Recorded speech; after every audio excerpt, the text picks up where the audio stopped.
Hello, this is Dr. Pedroso again, and I hope that this video is not too late. I want to emphasize on how to use Excel to determine the density of a substance. I see here that many of you haven't submitted your report yet, so that is important. Some of you haven't even, many of you haven't even started with that, so that is good. Hopefully it's on time. Let's go to Excel. Let's say that you have a, you collect your masses of your object and you collect your volume. Of course, density would be mass over volume. It would be whatever is in column A divided what is in column B, mass over volume, you get your density. Remember that it's important to have your units and also to have to report the correct amount of significant figures. So if you try to graph that here, insert a scatter, that is incorrect. Remember, density is mass over volume.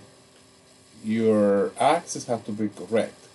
Your mass are right here on the x, on the x-axis, and it should be here on the y-axis.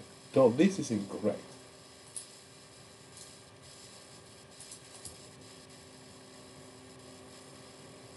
So what I recommend you to do is to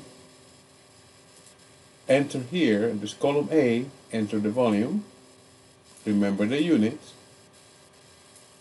and follow by the mass. Calculate your density, of course, as mass over volume, right? That's correct. Remember the units, and also remember to round to the correct amount of significant figures. You are dividing this number here at three significant figures, three significant figures, three significant figures. Your answer here is, even though this will have 4, 5, 4, and 5, your answer should be here with three significant figures. Right? We got that right. Now, if you plot it like this, you enter your data like this, when you plot it, you will have a graph like so. Mass, volume, mass over volume. Remember the slope over here, that line. You want to put a title in your axis, and yeah, and your slope, straight line. In the trend line, you want to have linear, and more, you want to have force the intersect to zero, zero mass, zero volume, and you want the regression coefficient right there.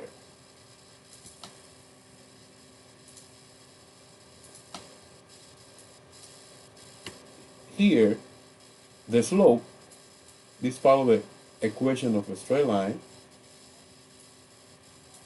The slope is your density. And R squared is how well your trend line fits among the points. Remember to graph, or to actually to put a title and the title on the axis too. Now let us go to, this is a same data, set of data. This is my graph where I actually label it correctly. Now going to error, percent error. Percent error gives us an idea of how close we are to the actual. So it gives you an idea of accuracy in our measurements. The formula for percent error is defined as average value minus reference value or actual value or the value you find in the literature. For example, I went to Wikipedia, which is not recommendable when you go to the table, and I found that the density of copper is very close to. Assuming this material is copper, that's the reference. So average minus reference divided by reference times 100 and that gives me the percent error. Follow the significant figures. Follow the rule for significant figures. Now, standard deviation. Standard deviation, it gives me an idea of how reproducible. It gives me an idea of precision in your measurement. It means that next time that I do another measurement will be plus minus this value over here. How do I do that? Pretty much, it's a square root. I have to open several parentheses of value number 1 minus the average.